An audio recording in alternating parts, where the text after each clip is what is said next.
Eh bien, eh bien, eh bien. Nous y revoici enfin, assis autour du feu. Comme c'est bon de vous revoir. Vous avez été patient. J'espère sincèrement que l'histoire d'aujourd'hui sera à la hauteur de vos attentes.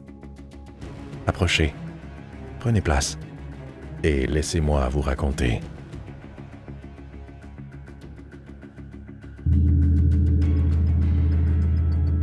Un skinwalker en Utah, librement inspiré du témoignage d'Alex J.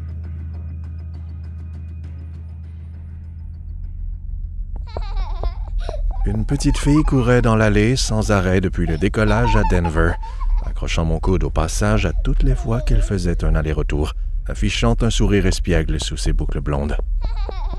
Oh! Je suis quelqu'un de patient, en général. Mais après le vol Montréal-Denver, les douanes, l'attente à Denver, disons que ma patience était devenue plutôt mince. Je sais, c'est juste une enfant. Traitez-moi de monstre si vous le voulez, mais lors de son dernier passage, j'avais envie de, malencontreusement, étirer le pied jusque dans l'allée et lui faire un croc en jambe qui l'aurait envoyé s'écraser le nez sur le plancher. Mais je ne l'ai pas fait. Parce qu'après tout, c'était plus la faute de ces imbéciles de parents qui buvaient verre de champagne après verre de champagne en laissant la petite faire n'importe quoi, sans surveillance. Ladies and gentlemen, we're experiencing some unexpected turbulence ahead. Please return to your seats and fasten your seatbelts immediately. La voix du pilote était tellement mâchée par le micro que je compris à peine ce qu'il disait. Un classique. Mon ami Christian me regardait avec de grands yeux écarquillés. « C'était quoi? » ?»« Il a dit de rester assis et d'attacher ta ceinture. Remonte ta tablette et accroche-toi. Il risque d'y avoir de la turbulence. »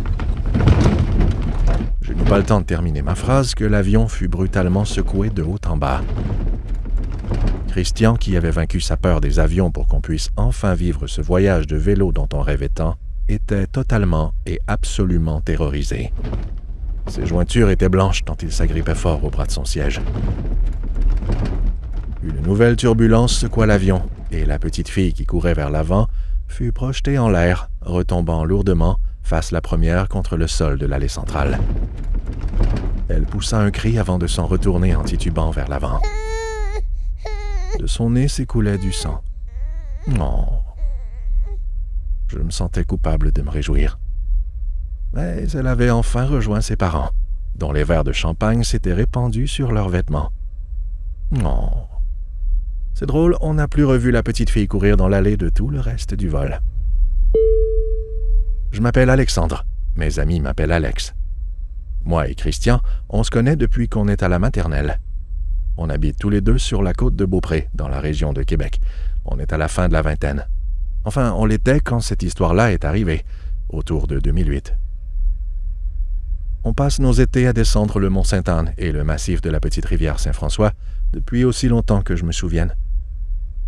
La descente, l'adrénaline que ça procure. Ce n'est pas juste une activité, c'est une vraie passion pour nous deux. Je n'ai jamais voulu faire de compétition.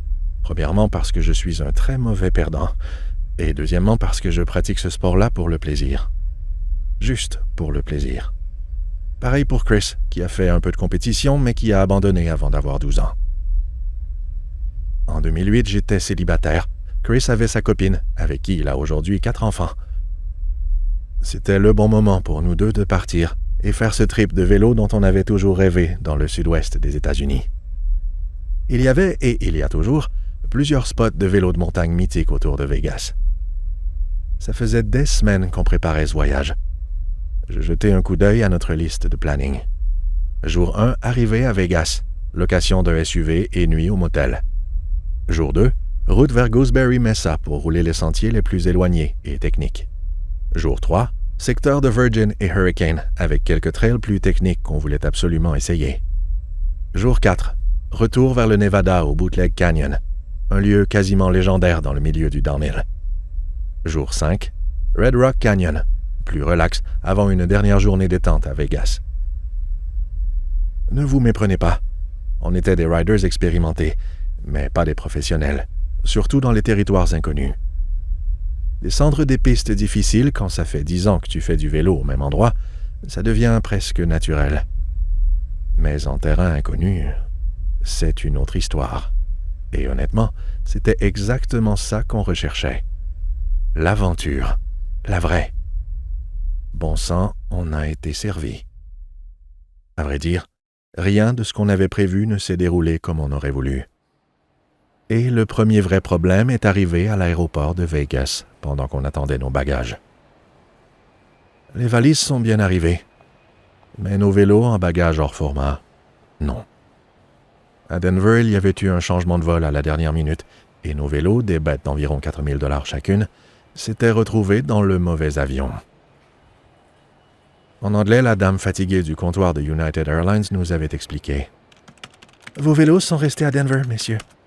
Le transfert n'a pas été effectué à temps pendant la correspondance. Selon le système, on devrait pouvoir les rapatrier ici dans les prochaines 48 heures. » Christian ne comprenait pas très bien l'anglais et j'avais dû lui traduire tout ça. Je me souviens encore de son regard complètement découragé. « 48 heures? Et qu'est-ce qu'on va faire? » J'avais remercié poliment la dame avant de lui expliquer qu'on allait devoir trouver une autre solution et qu'elle pouvait conserver les vélos lorsqu'ils arriveraient, puisqu'on serait déjà loin de l'aéroport à ce moment-là. Au point où on en était, on n'allait pas perdre une seule minute de ce voyage.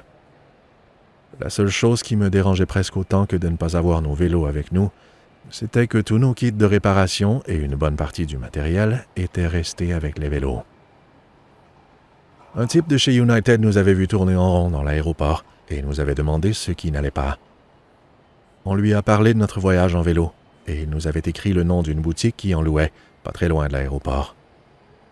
Une dépense dont on se serait passé, mais au moins on ne perdrait pas notre temps. On a quitté l'aéroport à bord d'un SUV loué vers 17 heures, une Jeep Liberty qui nous permettrait de nous rendre sur des chemins plus difficiles sans crainte. On avait fait ajouter un support à vélo à l'arrière du véhicule.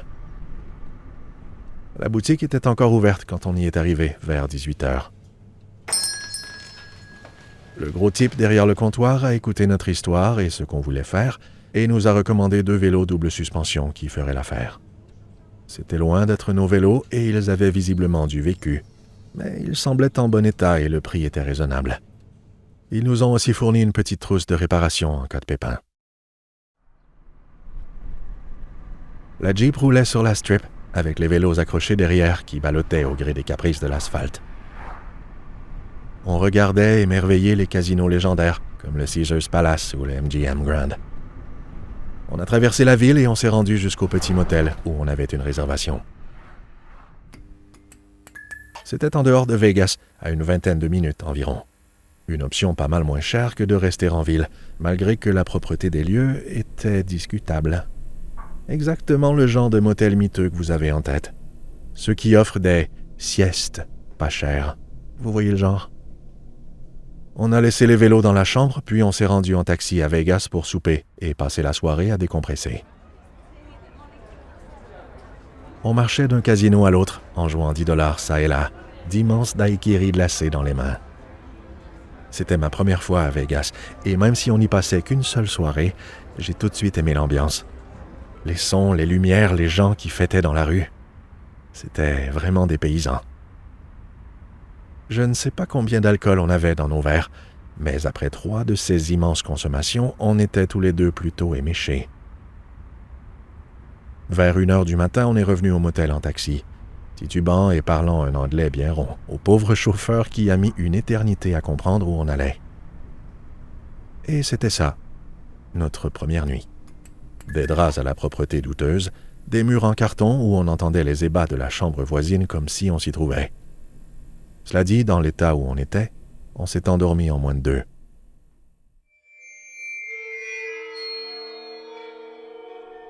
Le lendemain matin, vers 7h30, on s'est levé et on a préparé nos affaires, encore assommés par une sale gueule de bois. « T'as une tronche de macabé !» m'avait dit Chris, dont le visage aux traits tirés n'était guère mieux. « Tu penses que tu vas être correct pour affronter la Gooseberry Mesa? »« Ouais, t'inquiète, » avais-je répondu sans grande conviction. On avait près de 3 heures de route à faire, et c'est moi qui conduisais sur la I-15 Nord jusqu'à Mesquite au Nevada, puis jusqu'à Hurricane en Utah, pour notre arrêt bouffe-essence autour de 10h30. Hurricane était notre dernier contact avec la civilisation avant de s'enfoncer dans des routes secondaires, puis sur un interminable chemin poussiéreux. Christian tenait une carte papier à bout de bras et m'indiquait les directions. La Jeep n'ayant pas de GPS, on se fiait au trajet qu'on avait élaboré avant de partir. Les rochers rouges se dressaient fièrement le long des routes et d'immenses montagnes émergeaient à l'horizon, les chemins sillonnant entre elles. Émerveillé, je conduisais en silence, la fenêtre ouverte. « Wow !» souffla Chris. « C'est juste incroyable !» complétai-je, tentant de me pencher en avant pour voir le sommet d'un pic rocheux sur la gauche.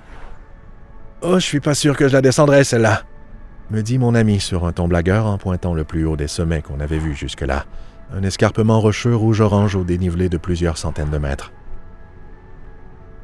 Bientôt, on suivait une petite rivière au fond d'un canyon, dont les eaux bleues turquoises projetaient des reflets hypnotisants. Je regrettais de ne pas avoir apporté ma canne à pêche, ni pris de permis. Bon, probablement que c'était interdit de pêcher ici de toute façon, mais la rivière était si parfaite que je ne pouvais m'empêcher de m'imaginer sortir de gros trophées de ses eaux. « J'aurais tellement aimé avoir ma canne à pêche !» fit remarquer Chris, les yeux perdus dans les reflets de la rivière. J'étais en train de me dire exactement la même chose. Nous restâmes en silence, contemplatifs. Puis Chris brancha son iPod dans la prise audio de la Jeep et fit jouer Enter Sandman de Metallica à tue-tête.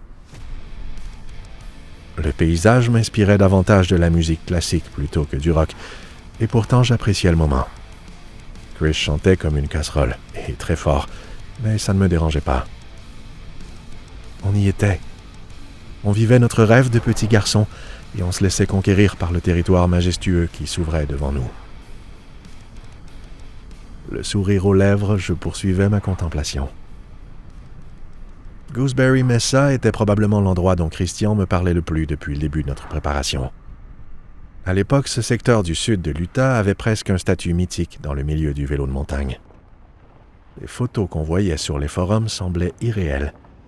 D'immenses plateaux de roches rouges, des falaises abruptes, des pistes naturelles tracées directement sur la pierre lisse et des panoramas qui donnaient l'impression de rouler sur une autre planète. Ce n'était pas un site touristique aménagé comme on en avait l'habitude. Les passionnés venaient là pour les longues boucles techniques tracées sur la roche du désert, pour les paysages et surtout pour cette impression d'être complètement seul au milieu de nulle part. C'était exactement ce qu'on recherchait. Mais pour un endroit comme celui-là, il fallait être en forme, et on s'était entraîné pendant des mois avant de partir. Le secteur était également beaucoup plus sauvage qu'aujourd'hui. En 2008, il y avait moins d'indications, moins de visiteurs, et très peu de réseaux téléphoniques une fois sortis des routes principales. Après avoir quitté Hurricane, on avait suivi une longue route poussiéreuse qui traversait le désert avant d'atteindre le White Trailhead, l'un des principaux points de départ du secteur. C'était là que la plupart des cyclistes stationnaient leurs véhicules avant de rejoindre les différentes pistes de Gooseberry Mesa. Lorsque nous sommes finalement arrivés au stationnement ce matin-là, il n'y avait que quelques camionnettes stationnées près du départ des sentiers. Puis plus rien que le vent, la roche rouge et l'immensité du territoire. En descendant du véhicule, la première chose qui m'a frappé, ce n'était pas la chaleur, mais l'immensité. J'ai pas de mots! C'est pas croyable. Devant nous s'étendait un vaste plateau de roches rouges, parsemé de petits arbres tordus et de buissons desséchés. À certains endroits, le terrain semblait s'interrompre brusquement pour laisser place à des falaises surplombant la vallée plusieurs centaines de mètres plus bas. Au loin, les montagnes et les falaises pâles du parc national de Zion découpaient l'horizon. J'avais déjà vu des photos de Gooseberry Mesa, mais aucune ne rendait justice à l'impression d'espace que procurait cet endroit. « Ça va être du sport !» fit remarquer Chris, se remettant encore de notre cuite de la veille, tout comme moi d'ailleurs. « Ouais, lâchai-je, penaud. Ce n'était pas un parcours de descente comme sur une station de ski. Ici, on parlait plutôt de cross-country technique, d'enduro, de freeride dans le désert, avec de grosses portions de ce qu'on appelle du slick rock, autrement dit un parcours qui est aménagé directement sur la roche brute. Pas de petits ponts en bois, pas de clôture, pas de panneaux partout.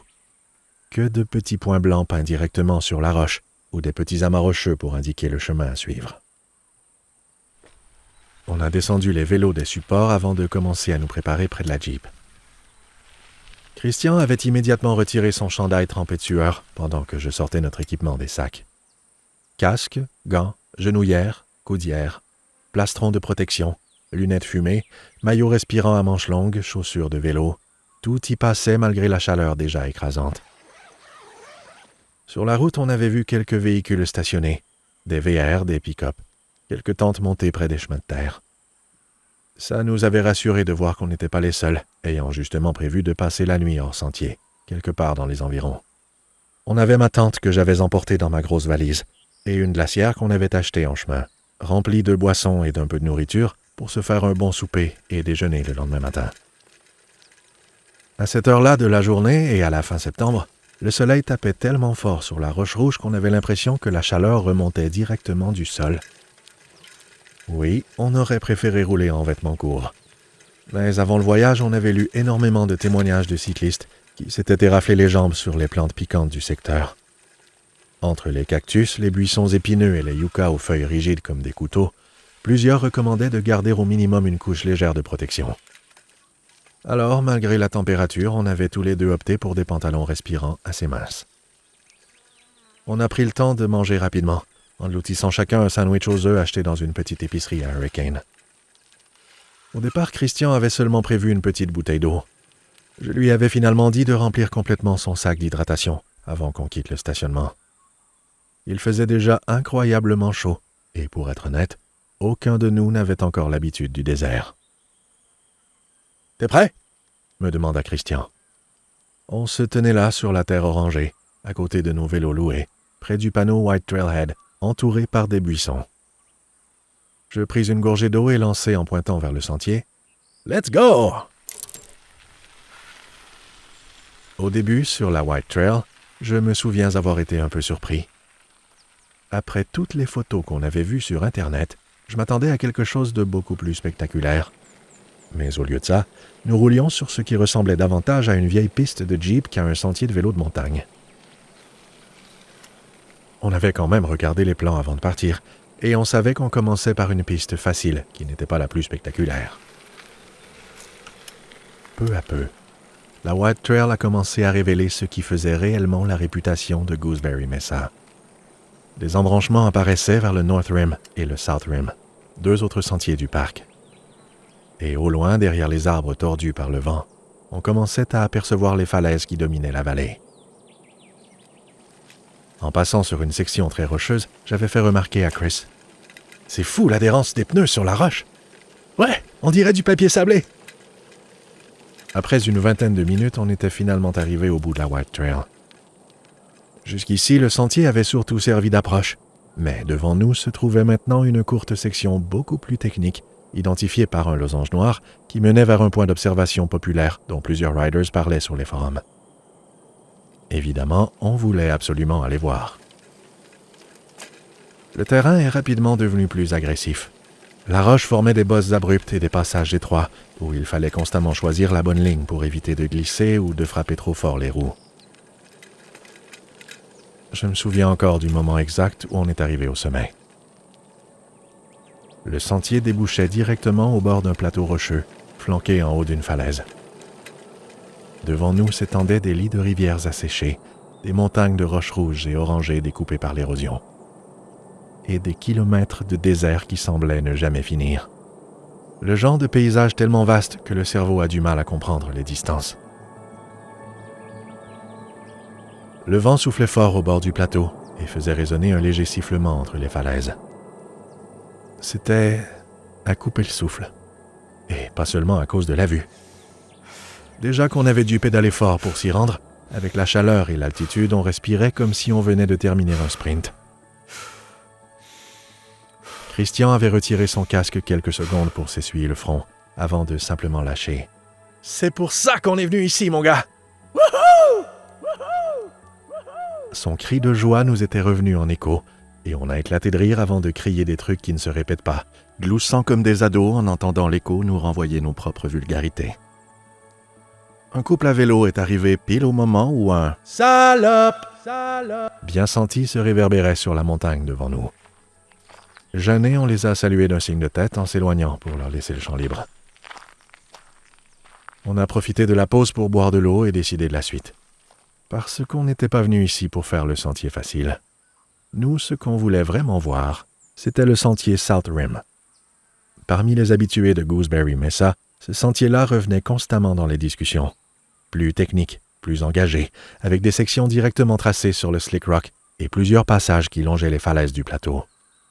Pas nécessairement dangereux si on restait concentré, mais clairement pas un endroit où on voulait faire une erreur et se briser un genou. À partir de là, le terrain a complètement changé. La vieille piste de Jeep relativement plate de la White Trail a laissé place à une succession de montées abruptes, de descentes techniques et de passages étroits où la moindre erreur pourrait coûter cher. Par moments, on traversait d'immenses dalles de roches rouges inclinées vers le vide, sans véritable sentier visible. Seulement quelques marques blanches dispersées ici et là pour guider les riders.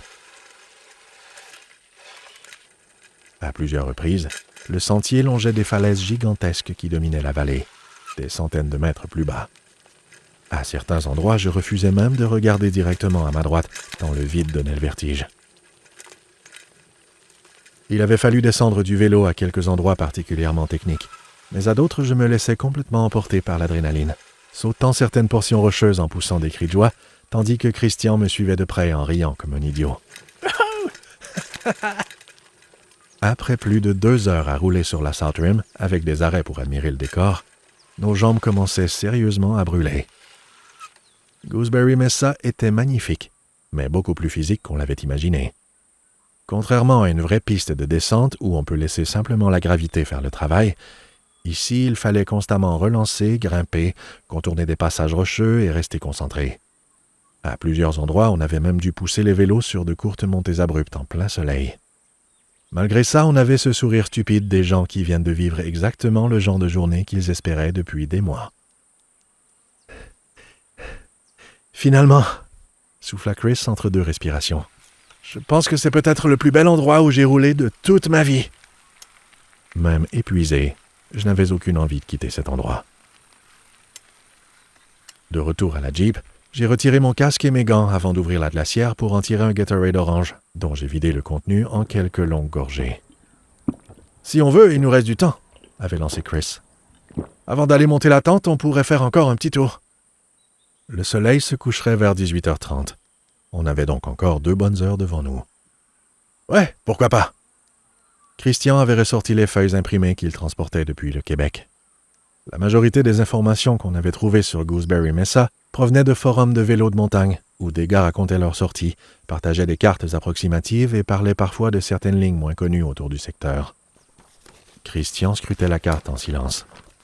« Il y a un type qui disait qu'en quittant les sentiers principaux vers le sud-ouest de la Mesa, on pouvait rejoindre d'anciennes pistes de Jeep et des washes naturels, que les gens du coin utilisaient parfois pour rouler loin des secteurs plus fréquentés. C'est rien d'officiel, pas un vrai sentier aménagé, juste des traces dans le désert. Et on peut y aller en descendant juste ici. » On a tout remis dans la Jeep, on s'est rhabillé. J'ai regonflé le pneu arrière de mon vélo et on a filé en direction du point que Chris avait montré sur la carte. Au début, le trajet ressemblait encore vaguement à une vieille piste de Jeep. 2 traces parallèles traversaient la terre rougeâtre entre les buissons secs et les petits arbres tordus par le vent. Le terrain descendait lentement, presque subtilement, mais suffisamment pour qu'on sente qu'on quittait progressivement le sommet de la Mesa. « T'es sûr qu'on va pouvoir remonter ça ?» manquis-je après quelques minutes. Christian jeta un rapide coup d'œil derrière nous avant de hausser les épaules. « Ouais, bien sûr. Ça ne devrait pas descendre plus abruptement que ça. » Et c'était vrai. Pendant un bon moment, la pente est restée raisonnable. Les grandes vues dégagées de Gooseberry Mesa disparaissaient peu à peu derrière les reliefs. Les plaques de Slick Rock laissaient place à davantage de sable, de roches cassantes et de petits passages encaissés où il fallait parfois ralentir pour éviter de frapper trop fort les roues. Puis les premiers washes sont apparus, d'anciens lits de rivières asséchées serpentant entre les formations rocheuses. On descendait dedans quelques dizaines de mètres avant de remonter plus loin sur une autre portion de terre endurcie. Le relief devenait plus fermé, plus sauvage. C'était le genre d'endroit où on avait rapidement l'impression d'être complètement coupé du monde. Donc, après environ 1 heure à descendre et suivre ses anciennes traces à travers les wash, la lumière commençait tranquillement à changer. Les falaises projetaient des ombres de plus en plus longues sur le désert, et le soleil approchait lentement de l'horizon. Je pense qu'il va falloir commencer à remonter si on veut revenir avant la noirceur, lançai-je en ralentissant. Christian acquiesça aussitôt. Et c'est exactement là que toute notre histoire a viré au désastre. Je ne sais pas comment je m'y suis pris, mais quelques secondes plus tard, j'ai voulu éviter une section trop sablonneuse en coupant légèrement sur la droite. Il y avait une petite roche plate qui dépassait du sol, pas plus haute qu'une brique. Je l'ai utilisée comme une espèce de mini-rampe naturelle pour faire décoller légèrement le vélo avant de retomber quelques mètres plus loin. J'ai immédiatement entendu un bruit sec. Puis un long sifflement. Non, non, non, non! Le pneu arrière venait de perdre toute sa pression presque instantanément. J'ai freiné brutalement avant de descendre du vélo, pendant que Christian s'arrêtait quelques mètres plus loin. « Qu'est-ce qu'il y a ?» Je me penchai, scrutant la roue arrière. Christian s'approcha en poussant son vélo. « T'as crevé ?» Je fis tourner doucement la roue avant de grimacer. « C'est pas juste crevé, merde !» Une roche coupante avait ouvert le flanc du pneu sur plusieurs centimètres. Chaque fois que je tentais de remettre un peu de pression avec les doigts, l'air ressortait immédiatement par la déchirure, accompagné d'un autre petit sifflement. Tss, tss, tss. Je voyais bien qu'on venait d'avoir un problème beaucoup plus sérieux qu'une simple crevaison. Christian avait aussitôt retiré son sac pour sortir le petit kit de réparation que la boutique nous avait fourni. « Attends, on a une chambre de secours !» Pendant quelques secondes, je me suis senti immensément soulagé. On a retourné le vélo à l'envers, l'appuyant sur la selle et le guidon. Le soleil descendait rapidement derrière les falaises, et je commençais sérieusement à stresser. Christian travaillait vite pendant que je tenais le vélo en équilibre. Le problème est apparu presque immédiatement. « Ah merde! C'est pas beau ça! » marmonna Chris. On a quand même essayé. Christian avait sorti du ruban adhésif gris du kit de réparation et tenté de renforcer l'intérieur du pneu pour empêcher la chambre à air de ressortir par la déchirure.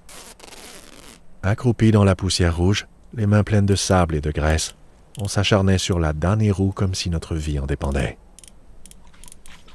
Après plusieurs longues minutes à se battre avec le pneu et la chambre à air, on a finalement réussi à tout remettre en place. Christian a commencé à gonfler pendant que je maintenais la roue. Cette fois, ça semblait tenir. « Ok, je pense qu'on l'a », souffla Chris. J'ai senti un énorme soulagement me traverser. On a remis la roue sur le vélo et je l'ai relevé avant d'embarquer dessus avec précaution. Premier coup de pédale. Ça tenait. Deuxième. Toujours correct. Troisième. Je passais sur une roche saillante. Bang! Le pneu arrière s'est affaissé d'un seul coup, dans un violent sifflement, et la roue a immédiatement cogné contre la roche. Fuck! Fuck! Faut rester calme, Alex, m'avait lancé Chris en faisant les 100 pas autour de moi, puis en marmonnant pour lui-même. Respire.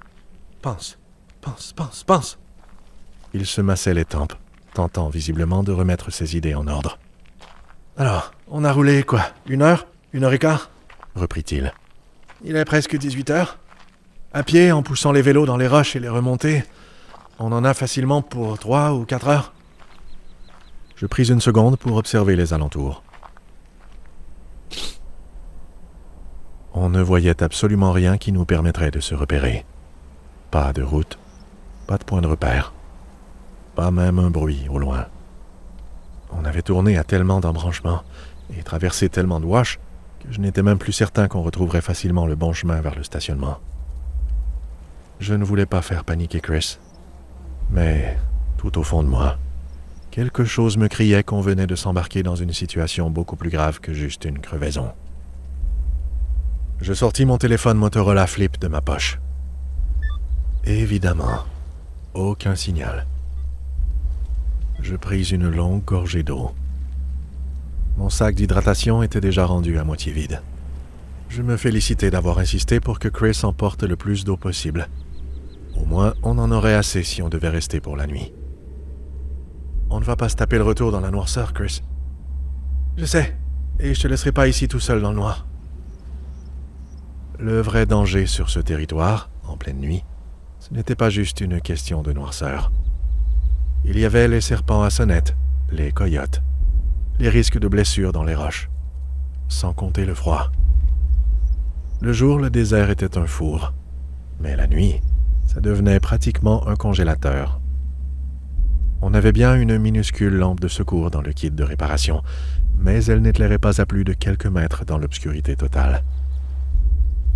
J'avais aussi un petit manteau coupe-vent. Enfin, j'en avais un. Il était probablement quelque part entre Denver et Las Vegas avec mon vélo. Découragé, je lâchais simplement. Merde. Alors, je remarquai une petite cavité dans la roche, quelques dizaines de mètres plus loin au pied d'une falaise. Une espèce d'alcôve naturelle assez profonde pour couper le vent. Peut-être qu'on pourrait essayer de s'abriter là pour la nuit. Essayer de faire un feu, dis-je en pointant l'abri. Christian suivit mon regard avant de souffler. Je vois vraiment pas ce qu'on peut faire d'autre. Poussant mon vélo brisé au travers des roches dans le lit de la rivière asséchée, nous nous rendîmes jusqu'au petit renforcement dans la roche.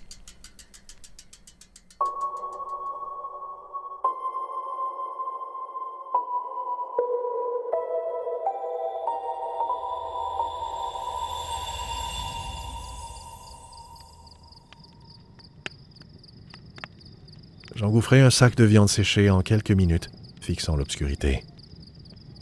Je ne fume pas, mais j'ai toujours traîné un briquet de type Zippo dans mes poches, justement au cas où. Et pour la première fois de ma vie, le au cas où se produisait vraiment. On avait fait une corvée de bois à la tombée du jour, profitant des derniers instants de clarté pour ramasser le plus de combustible possible. On s'était ramassé un beau butin, qui brûlait doucement à l'entrée de l'alcôve, avec une réserve pour au moins quelques heures si on était économe. La forme naturelle dans la pierre nous protégeait effectivement du vent, et je m'étais à côté sur mon sac, lui-même appuyé contre la paroi rocheuse.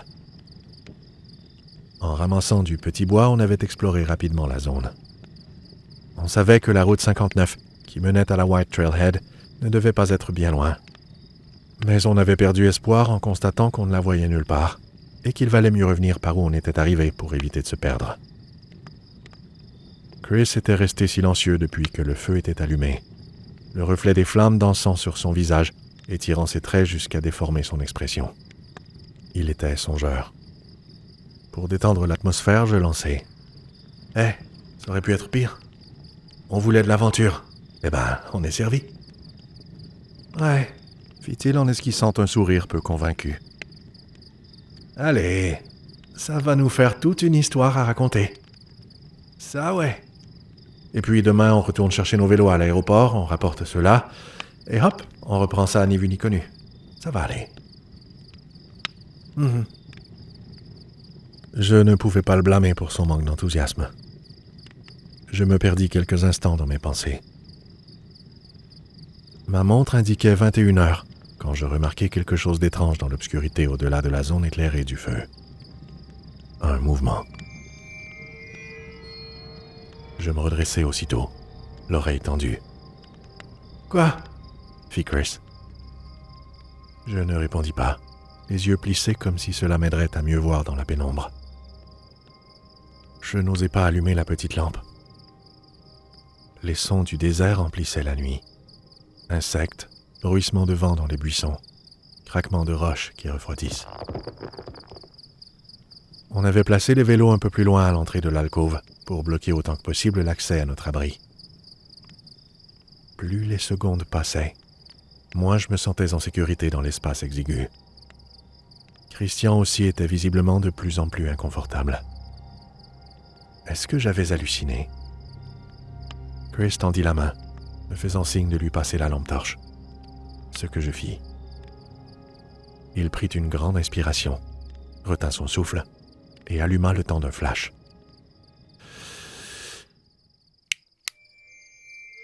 Nous vîmes distinctement 3 paires d'yeux qui reflétaient la lumière dans notre direction.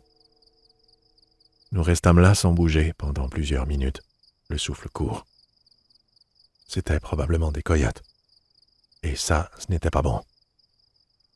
Après encore 2 ou 3 minutes, Chris alluma la lampe de nouveau, cette fois pendant un peu plus longtemps. Les yeux avaient disparu. Nous nous sommes regardés, incrédules mais soulagés. Le feu brûla jusqu'à ce que l'on doive y ajouter encore un peu de bois, et je me levai pour accomplir la tâche, grelottant. Je ramassais à peine le bois que j'entendis quelque chose plus loin sur la droite. C'était comme une chaîne de vélo, une roue libre, un cliquetis métallique familier. Quelqu'un roulait-il dans l'obscurité?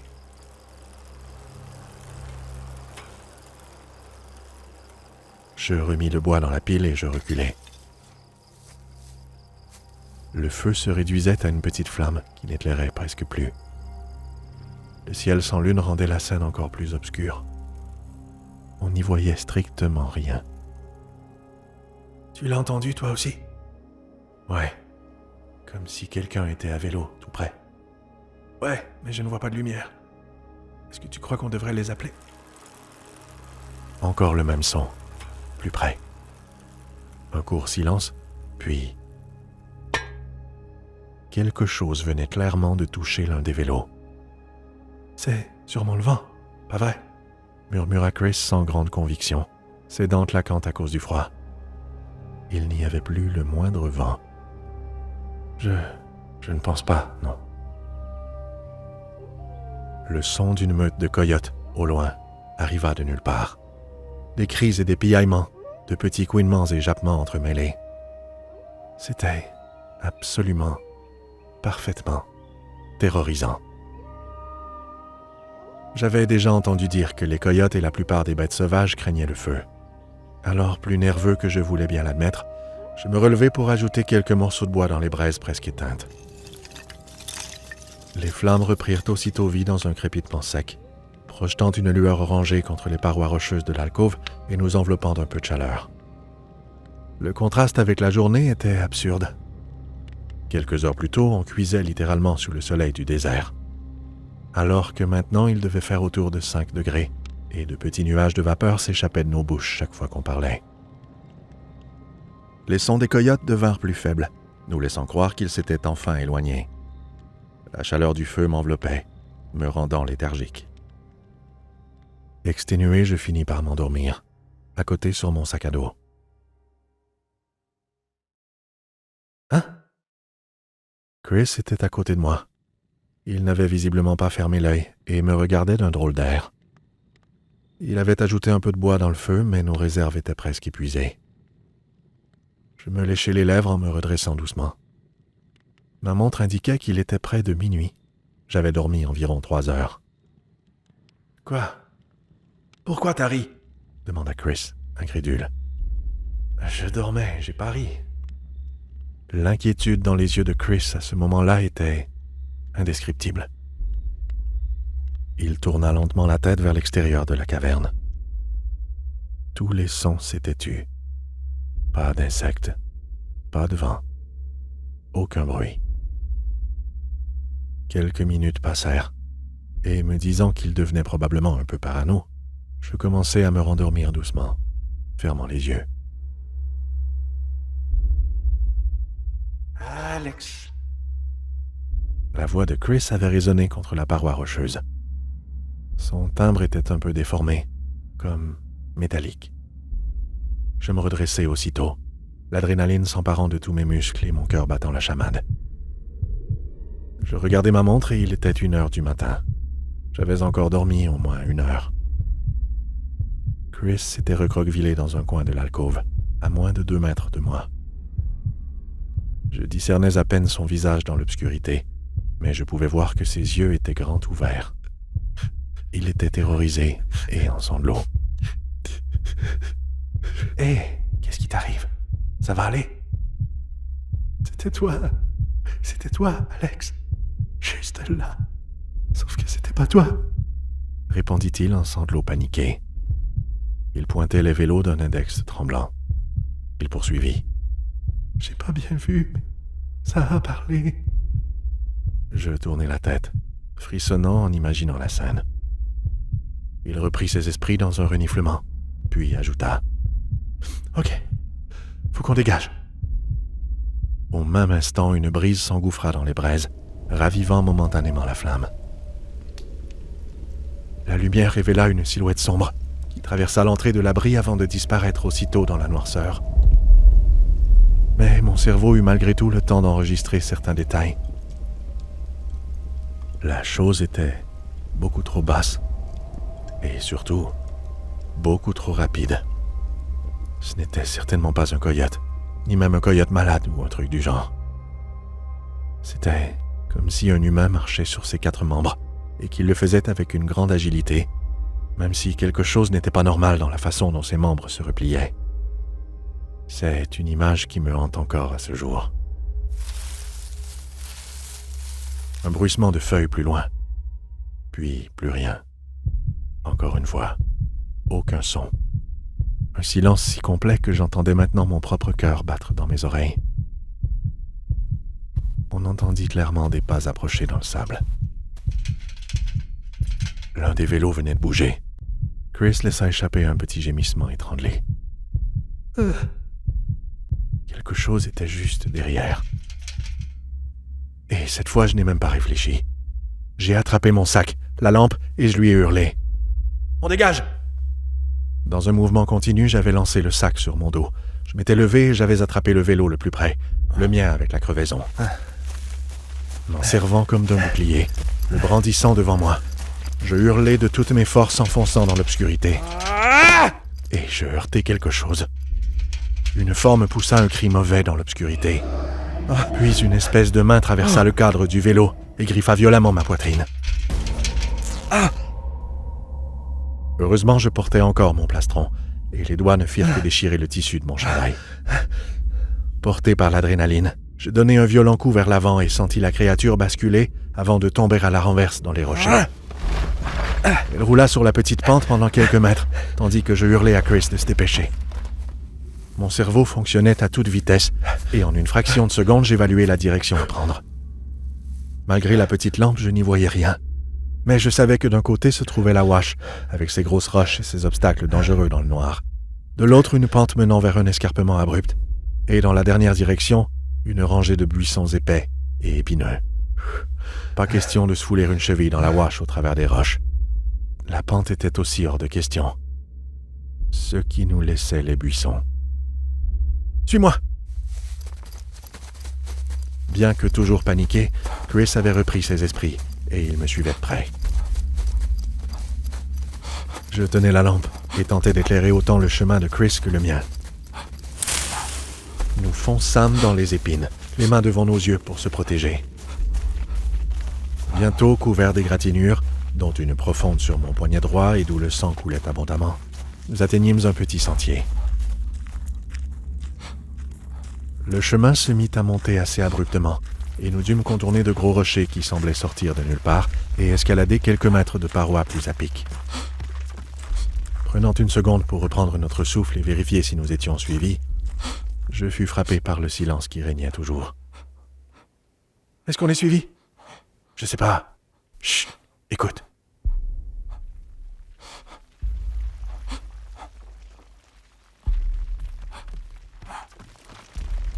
Des pas lourds qui grimpaient dans les rochers, de petits cailloux qui dévalaient la pente.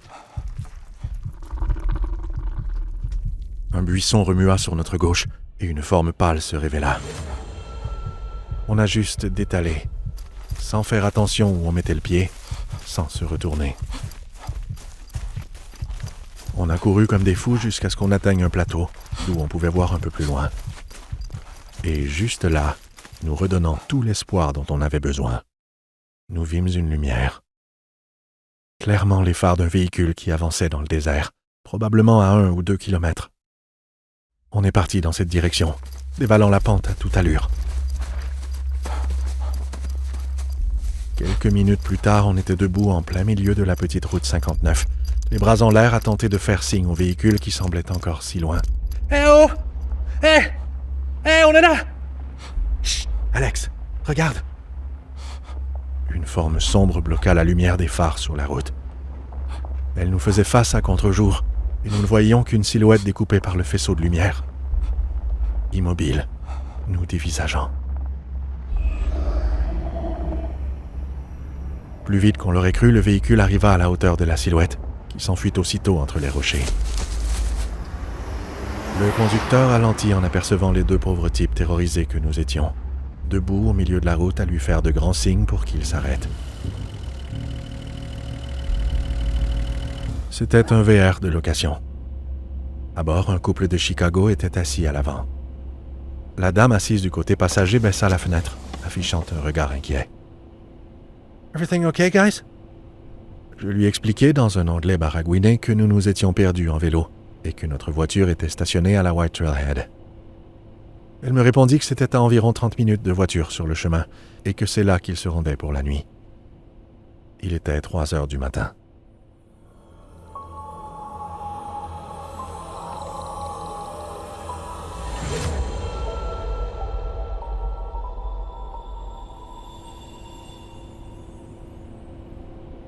La dame nous avait laissé la place à l'avant, qui était une banquette assez grande pour 3 personnes. Elle était allée s'asseoir à l'arrière, près de leur jeune fils endormi, nous laissant moi et Chris en compagnie de son mari. On faisait tout ce qu'on pouvait pour ne pas paraître complètement paniqués. Tout allait bien maintenant. On était en sécurité, non? Son mari scrutait la route sans dire un mot. Il jetait de temps en temps un regard nerveux à mes coupures, particulièrement celle sur mon poignet, que j'avais enveloppé dans du papier essuie-tout qu'il m'avait généreusement offert. Ils nous déposèrent dans le stationnement juste à côté de la Jeep, puis allèrent se garer plus loin pour la nuit, après qu'on les ait chaudement remerciés. Je m'engouffrai dans la Jeep et démarrai le moteur, grimpant le chauffage au maximum. Je sortis ma trousse de premiers soins et bandai mon poignet après l'avoir désinfecté. Le tout terminé, je relevai la tête et croisai le regard de Christian. On éclata de rire, comme des fous, sans aucune raison, et on ne pouvait pas s'arrêter. L'adrénaline venait de tomber, et tout ce qu'on venait de vivre était, bien, complètement absurde. On a dormi quelques heures, éveillés par les rayons du soleil qui filtraient à travers les fenêtres du SUV au petit matin.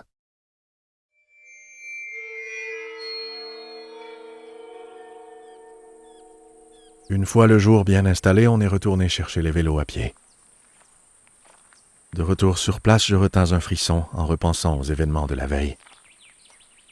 Avec Christian, on s'était dit qu'on ferait ça le plus vite possible. On arrive, on ramasse les vélos, on dégage. Le vélo de location que j'avais utilisé comme bouclier, le mien, était cassé en deux au niveau du tube principal. De la fibre de carbone, cassé en deux. Je peinais à en croire mes yeux. Pourtant, je devais le ramener, sinon qu'aurais-je dit à la boutique de location. On a dormi au même motel près de Vegas. On est allé porter les vélos de location le lendemain. Si ça vous intéresse, c'est Chris qui avait payé pour la location. Et je ne sais pas par quel éclair de génie, mais il avait fait ajouter une assurance perte totale au cas où, qui d'ailleurs lui avait coûté une petite fortune. On a dit au type de la boutique que le pneu avait crevé dans une descente abrupte et que j'avais déboulé la pente, ce qui expliquait mes blessures. Le vélo, lui, avait dévalé à toute allure pour finir cassé en deux contre un rocher. Et il nous a crus. Qu'est-ce que ça aurait pu être d'autre, de toute façon? On est ensuite allé récupérer nos vélos qui étaient arrivés plus tôt à l'aéroport. Avec nos coupures partout au visage, on avait l'air de 2 gars qui revenaient de la guerre. Et la femme au comptoir des bagages hors format ne cacha même pas sa curiosité. On s'est demandé longtemps si on voulait remonter sur des vélos et terminer le voyage. Finalement, on a décidé que oui. On a terminé notre itinéraire. On est allé rouler à Bootleg Canyon, puis à Red Rock Canyon. Des endroits absolument incroyables que je ne regretterai jamais d'avoir vus. Par contre, cette fois-là, on s'assurait toujours de rentrer bien avant la tombée de la nuit. On a continué de faire du vélo, puis d'autres voyages aussi. On n'a presque jamais reparlé de ce qui s'était passé cette nuit-là. Sauf une fois, à Noël l'an dernier, après quelques bières. Chris ne voulait toujours rien savoir du sujet. Mais moi, avec les années, j'ai fini par faire quelques recherches. Et disons simplement que dans les déserts du sud-ouest américain, on est loin d'être les seuls à avoir vécu ce genre d'histoire. Il y a même des gens qui donnent des noms à ce qu'on aurait vu cette nuit-là.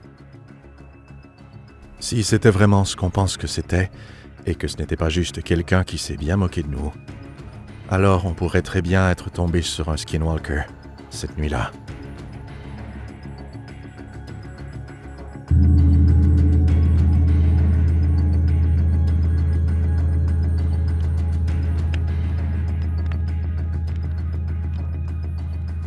J'espère que cet épisode vous a plu. À très bientôt pour d'autres histoires.